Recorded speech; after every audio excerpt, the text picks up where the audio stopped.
Welcome. Welcome back. Welcome. Welcome. Welcome back. Welcome. Welcome back. Welcome. Welcome. Welcome. Welcome. Welcome. Welcome. Hey everybody, welcome back to the Anthony and Todd Show. I am your host, Trevor. I'm Vincent. And you are listening to the Anthony and Todd Show. End of the year. Wow. The end of the Anthony and Todd Show. I made that joke last week, I think. I think I made that joke last week after you said something stupid. I'm surprised I'm back, to be honest. Well, you know. I thought I truly meant it that time. We're back to the end of the year list. Last week we covered our favorite EPs of the year.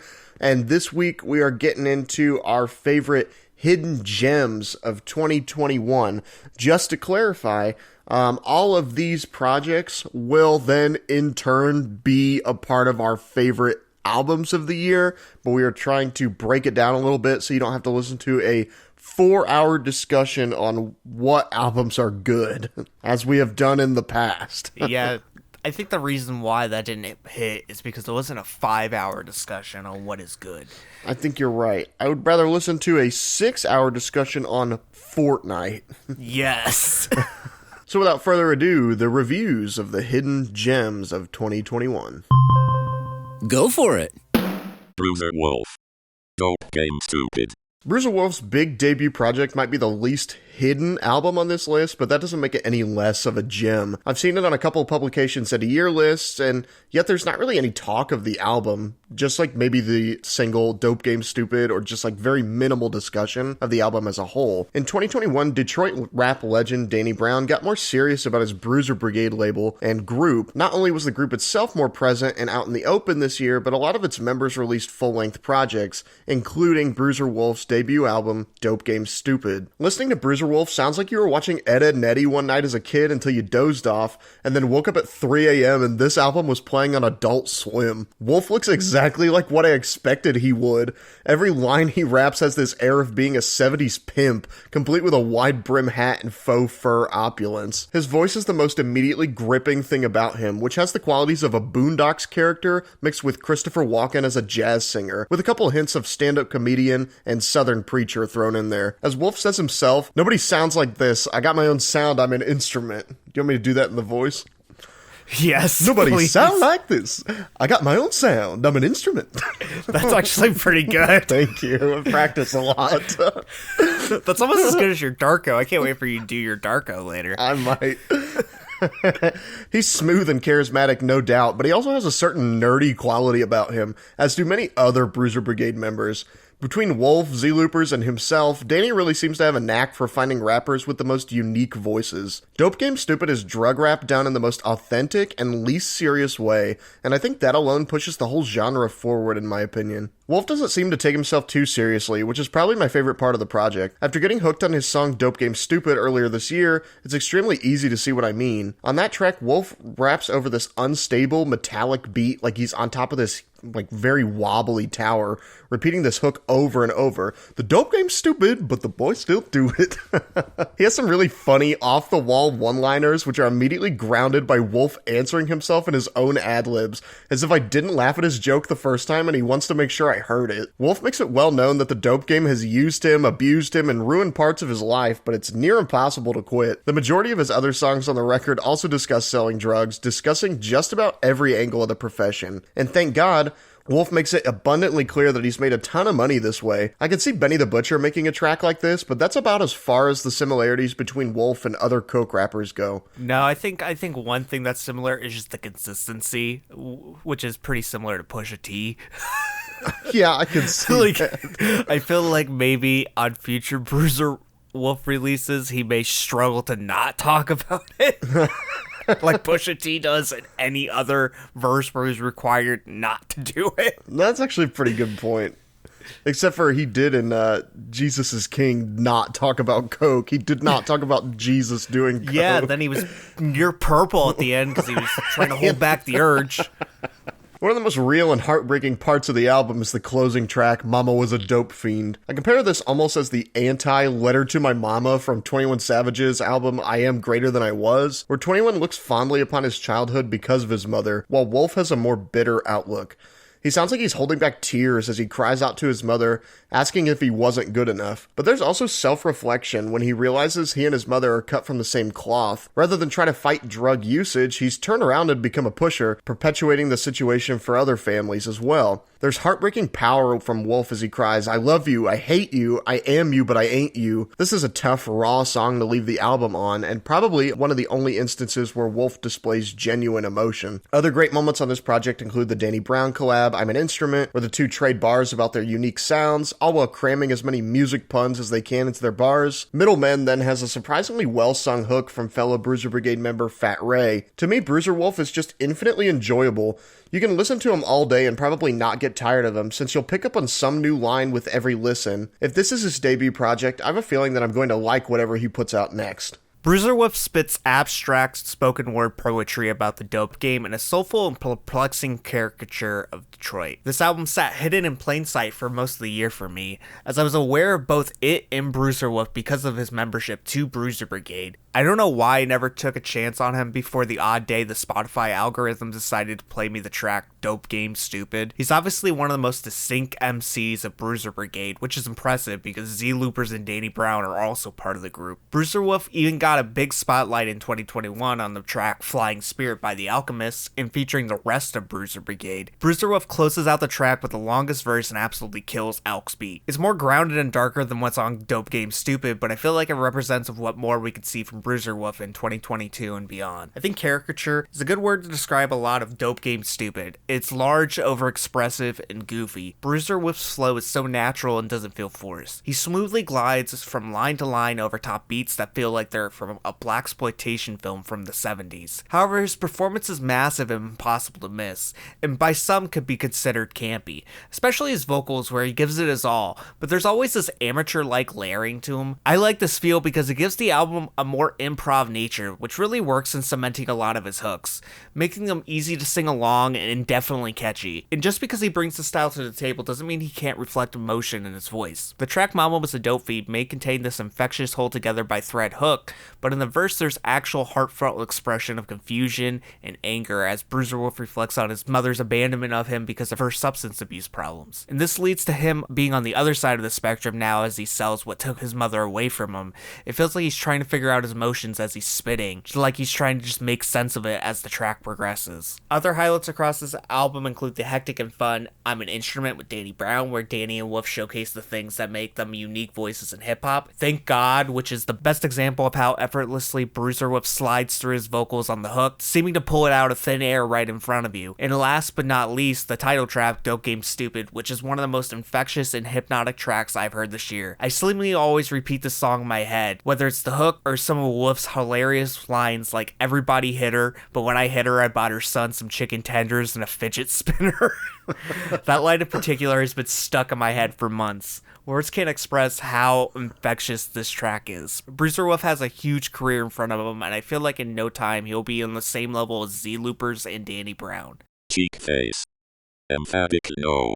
Cheekface is another artist that I think Adult Swim would have a heyday with. This rock trio is all about singing about the mundane in an absurd way. Their lyrics are littered with non sequiturs and nonsense, but presented in a very fun way. Lead singer Greg Katz has mastered the deadpan delivery that gives these songs a down-to-earth presentation rather than sounding too edgy for you or melodramatic. Emphatically No doesn't really have any central theme other than being bored with life, or at least at a point where nothing really surprises you anymore. Tracks like Best Life and Wedding Guest have kind of these sweet messages, but not in a way that leave you feeling inspired, just content with your own little slice of the world. Not only has Cheekface given us a great album this year, but they've also released a couple of great singles as well. Next to Me, Yo Guy version, and the new featured singer tracks stick to more focused themes and also run a little bit with the hooks and longer run times. I'm hoping this is where the band goes in the future because they stand with some of my favorite rock songs of the year. Cheekface's Emphatically No is sing-talking hell-bent on being as existential and random as possible, which kind of sounds like a nightmare, but it's one of the funniest albums of the year, breaking modern-day millennial anxiety into loose, free-flowing absurdity. The random diatribes of Greg Cass may not always connect to the main idea, but they never fail at being entertaining. Tracks like Best Life, Crying Back, Big Friend rank as some of my most listened to tracks of the year. Cheekface seems to be picking up a ton of momentum, so start listening or get out of the way because the train is leaving the station with or without you. Darko the Super. Love War. It's no secret that we here on the show are Darko fanboys, but in all seriousness, we wouldn't talk about him or his music if we didn't enjoy it that much. Darko's 2021 run has to be his strongest year yet.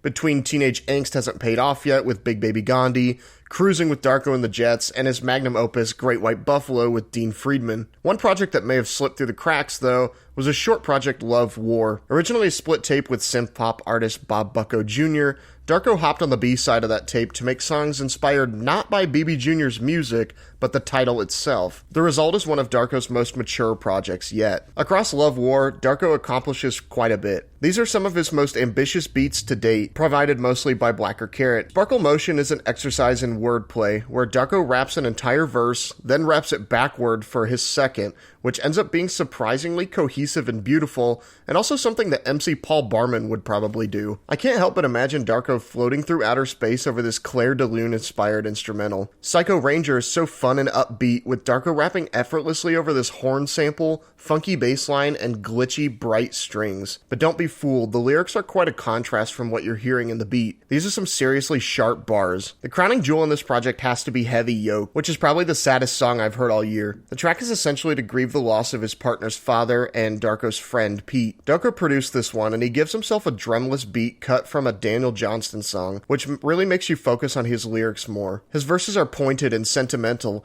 and that last line, throwing pennies and hoping for change, makes me just want to cry every time, yet he remains so calm and composed. This is one of the most accurate depictions of the grieving process I've ever heard, and it breaks my heart a little bit every time I hear it. Love War may not seem like that big of a deal, especially when Darko has given us 3 other full-length projects this year alone, not to mention his extensive back catalog that you need to catch up on, but don't let this one slip you by. I think it would be an accident if you did not do your Darko impression right now, because I feel like I hyped it up, so you gotta do it. What do you want me to say? Anything, I don't care. Read the phone book. I feel like George Costanza when I stopped having sex. Medical miracle. I never wet the bed. Okay, I'm appeased. Thank you. Darko is a friend and collaborator of mine. He's the clown prince of hip-hop for a new generation, pulling a lot of the qualities that made Biz Marquis' career so easily recognizable. A goofy oddity that holds nothing back when he performs. Now this just might sound like nepotism, but Darko is honestly one of the most exciting artists in hip-hop right now. Being an outsider in the game similar to that of Lil B, Darko always surprises me whenever he puts out anything. Love War is one of the most surprising things he's released to date. Released the same day as his other album, Teenage Angst Hasn't Paid Off Yet. He really didn't promote it that much. This got me to thinking these were all throwaways or him testing out new flows. What it is, actually, is probably his most emotionally mature album to date. Darko is still Darko, strange flows, weird samples, a huge awkward, nerdy disposition. However, he sheds layers, revealing more of a man behind the persona. While his album last year, The Horse in the Hospital, was a notable marvel in both paying tribute to the past of outsider hip-hop, but also progressing towards the future, Love War is a marvel in Darko's smoothing edges, showing the audience his most raw and natural performance yet, while also being the most accessible he has been to date. Heavy Yoke being the highlight uses a Daniel Johnston sample as the base for Darko to grieve loss. A short track, but so effective at touching loss but not losing oneself. Darko maintains composure with his style regardless of the heartbreak he's experiencing. The open sparkle motion shows Darko poetically throwing through the stars, existentially flowing over light keys and heavy strings. Other tracks like Hi How Are You, Nutmeg, and Psycho Ranger are simplistic but feature the most focused Darko to date.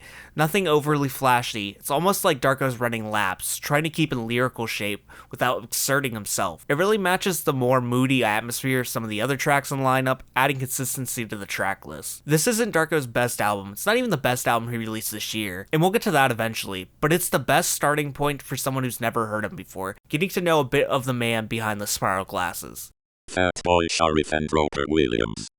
Gun Loves Children Deluxe. We've talked pretty extensively about FatBoySharif this year, so I'll keep this brief. Sharif showcases some of the craziest performances I've heard all year on Gandhi Loves Children Deluxe, and he's just continuing to grow. But even when he gets featured with bigger name artists, he never sacrifices his style. This pairing of he and Roper Williams works so well together, as Roper's beats are so easily able to match Sharif's vision and demeanor. This record descends into some pretty dark territory at an alarming rate, but like a car crash, you can't help but look away. Roper's booming production and Sharif's wild bars demand your attention, almost like they're trying to indoctrinate you into a cult. Gandhi Loves Children is intoxicating, and every song I take in has me craving more. I feel like FatBoySharif probably has the biggest upside out of all the people on the list. I can totally see him being a figure that matches the realm of somewhere between Mr. Motherfucking Esquire and Billy Woods, carrying a surreal weight and heavy voice along with an unhinged amount of gelatinous talent.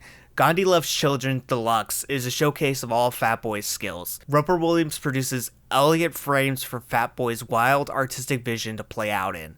At times this thing is uplifting and beautiful like the track Fly Pelican, and other times it's nightmarish and violent like songs Murder Them and the Jack-O-Lantern Sculpture. Gandhi Loves Children is the starting point for Sharif, as I could see his career surpassing this excellent album in the near future. Juan Wauters. Real life situations. I've returned to Juan's album more than I thought I would over the course of the year.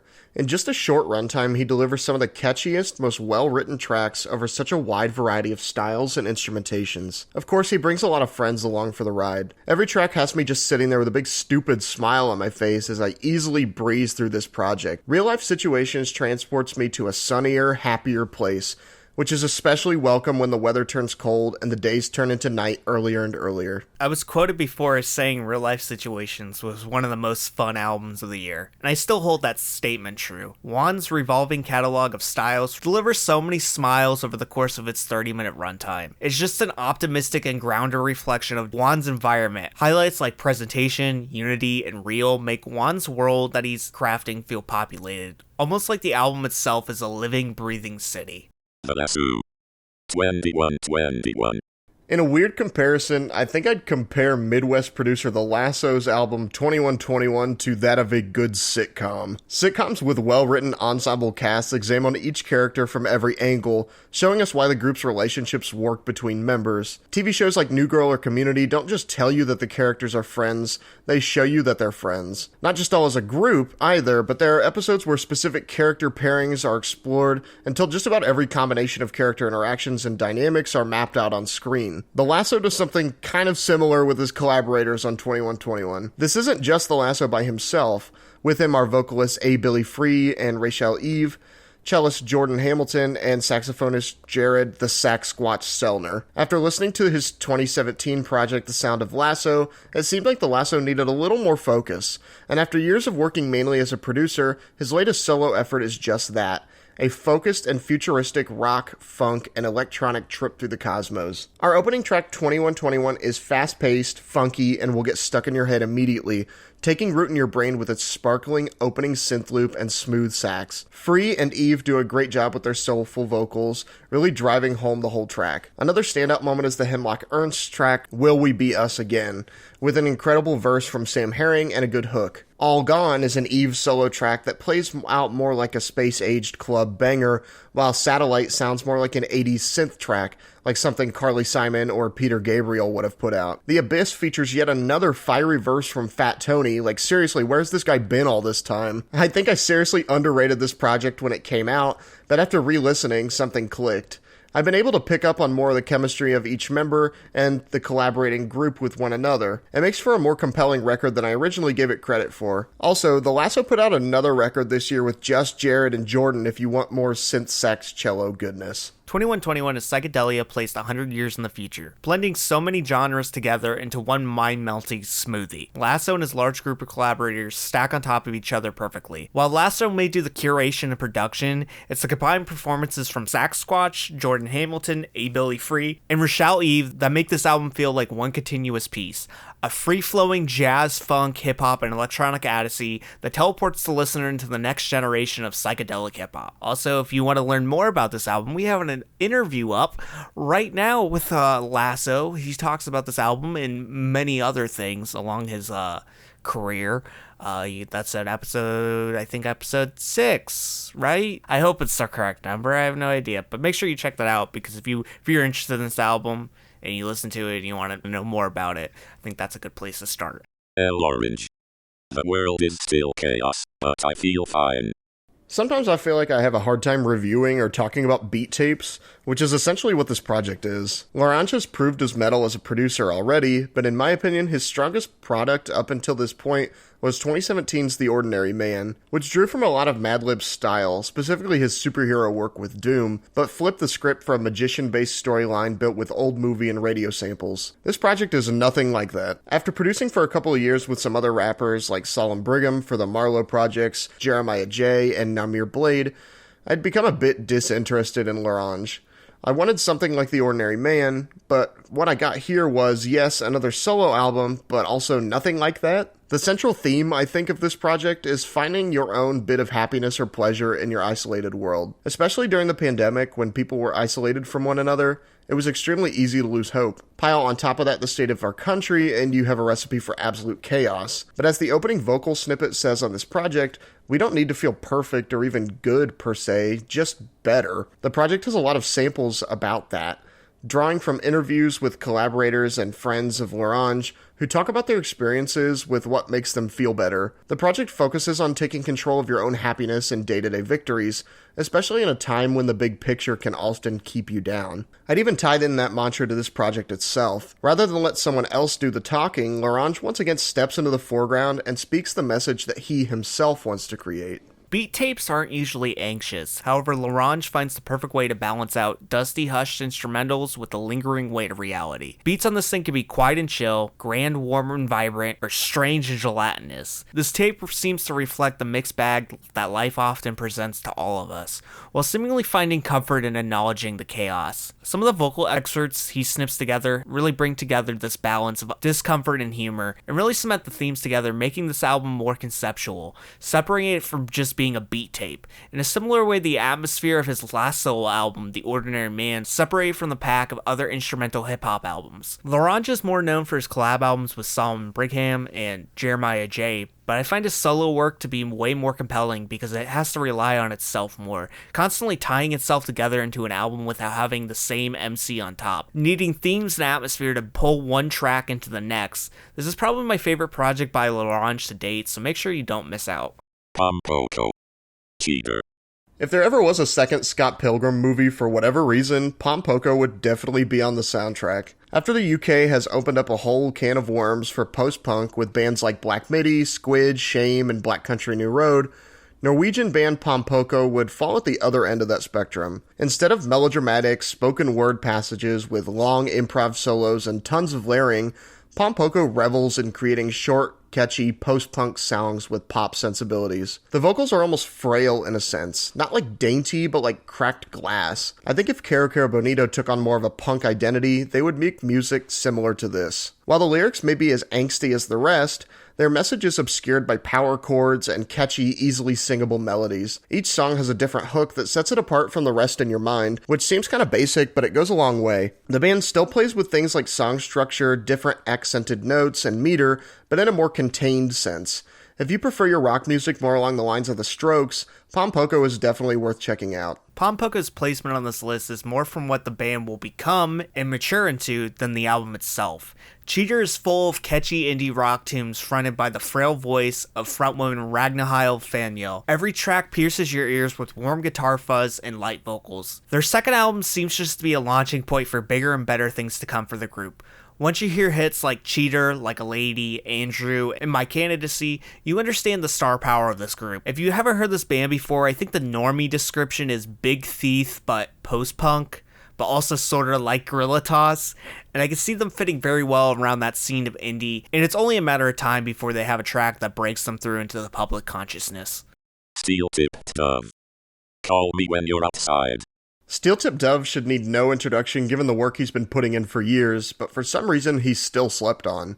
This project may change your mind. Despite only being 8 tracks, this short album delivers tons and tons of enjoyment. Dove perfectly crafts these sonic playgrounds for his multiple collaborators to glide freely and effortlessly. If you don't know Dove's name, you'll definitely know his featured artists. Each track was crafted with a purpose, with their respective featured artists paired up intentionally for truly amazing results. This album doesn't need much of a description. It's perfectly crafted and curated abstract hip-hop that flows elegantly from track to track while also keeping you on your toes. Recognizable underground hip-hop mainstays like Elucid, Billy Woods, Koreatown Oddity, and Pink Sifu front a glistening neighborhood of an album, but it's the presentation and placement of these artists by Steel-Tipped Dove that make them phenomenal. A short 21-minute listen that rewards way more than its runtime appears, contains immensely stacked hip-hop crafted by a figure who's lived in the background of the scene for the past decade. Youngman and Celestaphone. A Year of Octobers. We caught a glimpse of the MC Paul Barman and Celestaphone pairing on the track Rewinders from last year, an excellent, funky hip-hop track with great production and verses all around. Once again, the duo's back, this time for a full-length project, A Year of Octobers. Barman's alter ego Youngman is a little more wild and spry, kind of like Victor Vaughn is to Doom, but in delivering more reckless bars, Barman doesn't sacrifice any quality in his verses. He's as sharp as ever, with abundant wordplay mixed in with aggressive rants. Celestaphone is the perfect partner in crime for him, providing these dark, bass-heavy beats for him to just run rampant. This album is strange and loose, offering some of Barman's best verses so far. While not as serious or themed as Barman's last project, Echo Chamber, this project still provides a lot of standout moments. Guillotine is just as sharp as an actual blade, and is filled with lots of vocal samples that Youngman interacts with like they're real people. This is then followed by Human Rights, featuring great chemistry with Billy Woods and a driving electric guitar beat, tied in a nice bow with Youngman's uncle giving a speech at the end. Yes's instrumental sounds like it was pulled straight from a Mario Desert World level, while Galactic Love offers a kind of heartfelt track about offering love freely and to anyone you want to, because there's too much hate in the world. MC Paul Barman is often cited by more mainstream publications as being immature or annoying, but A Year of Octobers is really just another testimony to how great of a writer and performer he actually is. MC Paul Barman dropped one of the best hip-hop albums of the last decade, and once again vanished into the shadows, before once more returning into a new form of his alter ego, brother, Youngman. The less mature persona of Paul Barman has popped up a few times over the last few years, and has never disappointed. Being a manic and reckless Mr. Hyde to MC Paul Barman's Dr. Jekyll, made even more unstable by the funky, gelatinous production from Celestaphone, who continues instrumentally from where he left off on last year's Weevil in Disguise. The album is immature, loud, and strange. It's a great follow-up to Echo Chamber, and I hope we see MC Paul Barman or Youngman return sooner rather than later. Yay! And that is it for the hidden gems. We found them in my backyard. We dug them up and we presented it to you. I tell you, we found the Chaos Emeralds. Yeah, the hidden Chaos Emeralds. We found them all. They're all in music form, and they're surprisingly all albums. And now Knuckles can go to bed. Yes. If you want to follow us on social media, I don't know why you would. You can find us on Twitter, Instagram, and Facebook at Anthony Todd. You can find us youtube.com/The Anthony Todd Show. You can find Trevor on Twitter at Alistair McCallis. You can find me on Twitter at The Vincent Short. I have an album out, Layer Effects, Songs to Inspire Creativity, which you can find right now on Apple Music. But until next time, guys, I'm Vincent. I'm Trevor. And see you, boyos. Bye, everybody. Goodbye. Goodbye. Goodbye. Goodbye. Goodbye. Thank you. Goodbye.